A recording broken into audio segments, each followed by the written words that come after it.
Gordon, tell me a little bit about where we are. Okay, well, this is called Stepping Stone Park. It's just one of the, I don't know, it's one of the nicer parks in our town. It's right on Long Island Sound, so you got the water.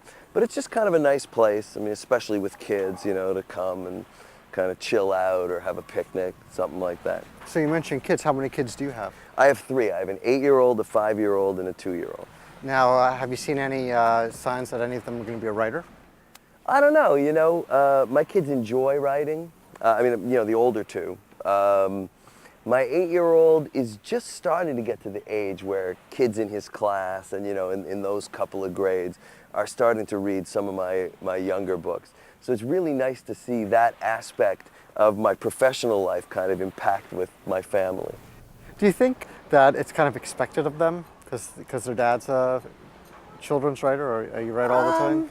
I don't think so. You know, my dad played the trumpet, so when I got to high school, I picked up the clarinet. You know, so sometimes you follow in your family's footsteps, and sometimes you deliberately try to find your own way.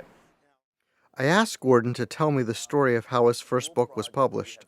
You won't believe this.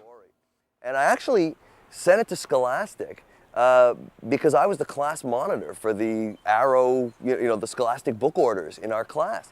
So I'm thinking I'm practically an employee of these guys already, you know, keeper of the bonus points. So I mailed it to the address on the book order sheets, and it got published.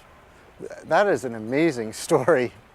It's cool. It gets cooler as I get further away from it and look back on it, because I do a lot of school visits and I work with, you know, middle school kids in, you know, 6th, 7th, 8th grade on writing.